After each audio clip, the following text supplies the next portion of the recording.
हमारे हाथ में जो फोन है, उससे लेकर आसमान के तारों तक, सच पूछिए तो हमारे चारों ओर की हर चीज तत्वों से बनी है।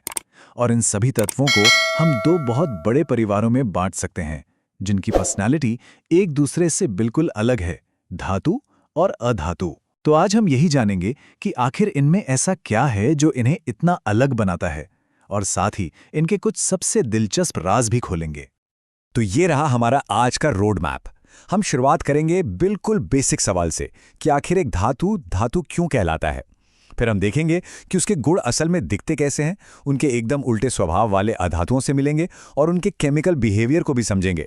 और हाँ, आखिर में हम कुछ ऐसे मज़ेदार एक्सेप्शंस भी देखेंगे जो सारे नियम तोड़ देते हैं।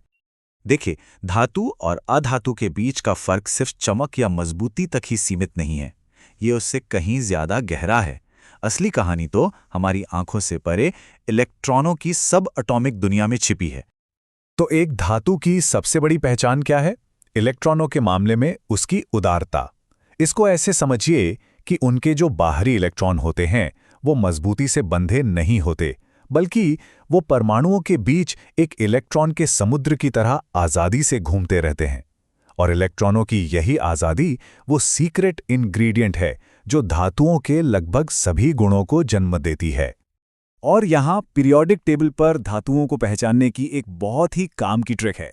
आमतौर पर अगर किसी तत्व के सबसे बाहरी शेल में सिर्फ 1, 2 या 3 इलेक्ट्रॉन हैं, तो ये लगभग तय है कि वो एक धातु ही होगा। ये जानने का एक क्विक शॉर्टकट है कि कोई तत्व केमिकल दुनिया में किस टीम की तरफ से खेल रहा है। तो आप देखते हैं कि परमाणुओं के इलेक्ट्रॉन दान करने की ये आदत हमारी रोजमर्रा की दुनिया में उन गुणों में कैसे बदल जाती है जिन्हें हम देख और छू सकते हैं। चलिए अब इस अदृश्य दुनिया से दृश्य की ओर चलते हैं। वाह, ये माइंड मैप उन सभी क्लासिक विशेषताओं को कितनी खूबसूरती से दिखाता है जिन्हें हम धातुओं के साथ जोड़ते हैं। और याद रखिए, ये सभी गुण, उनकी चमक से लेकर उनकी मजबूती तक, सब कुछ उन आज़ाद घूमते इलेक्ट्रॉनों से ही जुड़ा है। वो जो इलेक्ट्रॉन का समुद्र है ना, वही प्रकाश को रिफ्लेक्ट करता है, जिससे धातुओं को उनकी खास चमक मिलती है। और क्योंकि परमाणु अपने बंधन को तोड़े बिना एक दूसरे पर फिसल सकते हैं, धातुएं आघातवर्धनीय होती हैं। मतलब हम उन्हें पीट पीट कर मनचाहा आकार दे सकते हैं, जैसे एक लोहार लोहे के साथ करता है। इसका एक सबसे बेहतरीन उदाहरण है सोना। इसकी जबरदस्त मैलिएबिलिटी के कारण ही बहुत थोड़ी मात्रा में सोने को पीटकर सोने की अविश्वसनीय रूप से पतली परतें बनाई जा सकती हैं। कमाल है ना? इन्हीं गुणों से हमें यह भी पता चलता है कि मंदिरों की घंटियां धातु की ही क्यों बनी होती हैं, ताकि वो गूंजने वाली आवाज पैदा कर सके। और तांबे को बिजली के तारों के लिए पतले धागों में क्यों खींचा जा सकता है। ये सब उनकी अंदरूनी बनावट का ही खेल है। और जाहिर है, वो आज़ाद इलेक्ट्रॉन बिजली की धारा को ले जाने के लिए एकदम परफेक्ट हैं, जो धातुओं को बेहतरीन कंडक्टर बनाता है। हालांकि इस रेस में सभी धातुएं बराबर नहीं हैं। चांदी सबसे अच्छी है, लेकिन तांबे का इस्तेमाल सबसे ज्यादा होता है क्योंकि वो सस्ता और काफी असरदार है। और दिलचस्प बात यह है कि पारा और सीसा जैसे कुछ धातुएं दूसरों की तुलना में काफी खराब कंडक्टर हैं। अच्छा, अब जब हम धातुओं को काफी अच्छे से समझ गए हैं, तो अब समय है उनके एकदम उल्टे स्वभाव वालों से मिलने का, अधातु। जैसा कि नाम से ही पता चलता है, वो असल में वो सब कुछ हैं जो एक धातु नहीं है। और यहीं पर है परमाणु स्तर पर असली फर्क। अगर धातु इलेक्ट्रॉन देने वाले हैं, तो अधातु इलेक्ट्रॉन लेने वाले हैं। उनकी केमिकल पर्सनालिटी बिल्कुल ऑपोजिट है। ये स्लाइड तो अंतर को बिल्कुल साफ साफ दिखा रही है।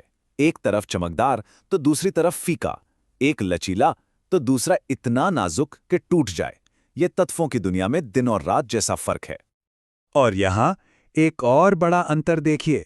धातुओं के बिल्कुल विपरीत, जो लगभग सभी कमरे के तापमान पर ठोस होते हैं, अधातु पदार्थ की तीनों अवस्थाओं में पाए जा सकते हैं। ठोस कार्बन और तरल ब्रोमीन से लेके गैसीय ऑक्सीजन तक, जिसे हम सांस में लेते हैं। तो चलिए अब जरा इनके सोशल बिहेवियर को समझते हैं। इलेक्ट्रॉनों को लेकर ये जो अलग अलग आदतें हैं, वो दूसरे तत्वों जैसे हवा में मौजूद ऑक्सीजन के साथ इनकी बातचीत को कैसे प्रभावित करती हैं? ये उनकी केमिकल पर्सनैलिटी का एक खास गुण है। जब धातुएं ऑक्सीजन के साथ रिएक्ट करती हैं, जैसे जब लोहे में जंग लगता है, तो वे ऐसे यौगिक बनाती हैं जो रासायनिक रूप से एसिड के विपरीत होते हैं। यानी क्षारीय या बेसिक, ये केमिस्ट्री का एक आम नियम है। और यहाँ हम कुछ वाकई में एक्सट्रीम पर्सनालिटीज देखते हैं। इन धातुओं की इलेक्ट्रॉन दान करने की इच्छा इतनी ज्यादा होती है कि वे हवा के संपर्क में आते ही जोरदार रिएक्शन करते हैं। इसीलिए उन्हें आग पकड़ने से बचाने के लिए मिट्टी के तेल में डुबोकर रखा जाता है। और अब आता है सबसे मजेदार हिस्सा। देखिए, विज्ञान अपवादों से भरा है और ये कुछ ऐसे तत्व हैं जिन्हें हमारे बनाए गए नियमों को तोड़ना बहुत पसंद है।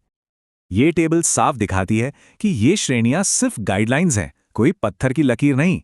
सोचिए, हमारे पास एक तरल धातु है, एक चमकदार अधातु है, मक्खन जितने नरम धातु हैं और एक ऐसा धातु है जो बिजली का संचालन करता है।